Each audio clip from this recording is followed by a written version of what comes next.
पहलगाम में जब आतंकियों ने निहत्थे पर्यटकों का खून बहाया तो पूरा देश गुस्से से उबल उठा था। जहां धर्म पूछकर लोगों को गोलियां मारी गईं। हर हिंदुस्तानी बस यही चाहता था कि गुनहगारों को ऐसा सबक मिले जिसे वो कभी भूल ना पाए।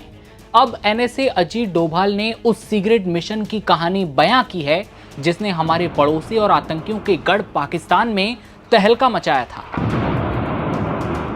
वीडियो में जानेंगे पहलगाम से ऑपरेशन सिंदूर तक आखिर क्या क्या हुआ, भारत ने कैसे चुने आतंकी ठिकाने और कैसे भारत ने सैन्य कार्रवाई के साथ दुनिया को अपनी रणनीतिक ताकत दिखाई।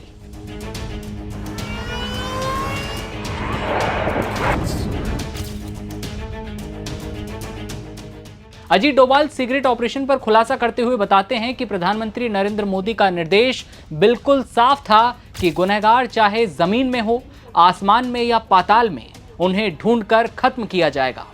आपको याद होगा कि हमले की खबर मिलते ही प्रधानमंत्री मोदी सऊदी अरब का दौरा बीच में छोड़कर सीधे राजधानी दिल्ली लौटते हैं। दिल्ली पहुंचते ही उन्होंने आला अधिकारियों के साथ तुरंत हाई लेवल बैठक की। ऑपरेशन सिंदूर पर आधारित डॉक्यूमेंट्री में डोभाल ये कहते हैं कि बैठक शुरू होते ही प्रधानमंत्री का पहला सवाल था, ये हमला किसने किया, कौन है इस साजिश के पीछे। आतंकियों को लेकर पीएम मोदी का रुख बिल्कुल साफ था। कहा कि हम उनके पीछे जाएंगे, जमीन में हो, आसमान में हो, पाताल में हो, वो जहां भी हैं हम उन्हें माफ नहीं करेंगे। इसके बाद प्रधानमंत्री ने आतंकवादियों को खोज निकालने और उनके खिलाफ कार्रवाई का संकल्प जताया।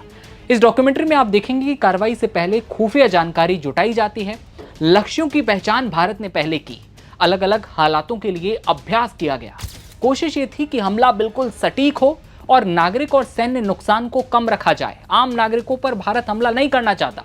याद कीजिए 7 मई की वो सुबह जब भारतीय वायुसेना ने सटीक बमबारी से पाकिस्तान में आतंकियों के ट्रेनिंग कैंपों में तबाही मचा दी थी। बॉर्डर पर दोनों तरफ से करीब 88 घंटे तक भारी टकराव चलता रहा।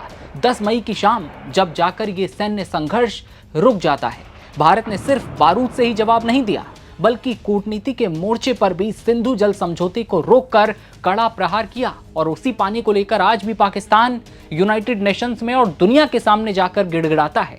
सब्र को कमजोरी समझने की भूल ना करे दुनिया। अजीत डोभाल ने 2 टूक शब्दों में कहा कि दुनिया ये अच्छी तरह से जान ले कि भारत के सब्र और शराफत को लाचारी समझने की गलती कोई ना करे। मुल्क की सुरक्षा के लिए भारत बड़े से बड़ा जोखिम उठाने को तैयार है।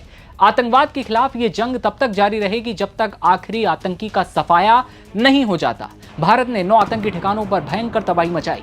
टारगेट बड़े थे, दुश्मन को संभलने का एक पल, एक मौका भारत नहीं देना चाहता था। सटीक निशाने के साथ आतंकी अड्डों को मलबे में तब्दील करने के लिए भारतीय वायुसेना को आगे किया गया। रणनीति बिल्कुल साफ थी, सिर्फ और सिर्फ आतंकी कैंपों का खात्मा। साथ ही अपने एयर डिफेंस और रडार सिस्टम को भी पूरी तरह से मुस्तैद भारत ने रखा ताकि दुश्मन की किसी भी जवाबी चाल को हवा में ही नाकाम किया जा सके। ये कहानी है ऑपरेशन सिंदूर की, उस ऑपरेशन सिंदूर की जहां पहलगाम में जब 26 निहत्थे लोगों को मारा गया। पीएम मोदी का सीधा आदेश था, आतंकियों को नहीं छोड़ेंगे, चाहे वो आसमान में हो या पाताल में। ये कहानी ऑपरेशन सिंदूर की है जो कि अब लगातार सामने आ रही है। सीरीज में अजीत डोभाल ने खुलासे किए हैं जो कि हमने आपको बताए। वीडियो पर आपकी क्या राय है ये आप कमेंट में बताइएगा। मेरा नाम दिव्यांशु है, आप देखते रहिए नवभारत टाइम्स। नमस्ते।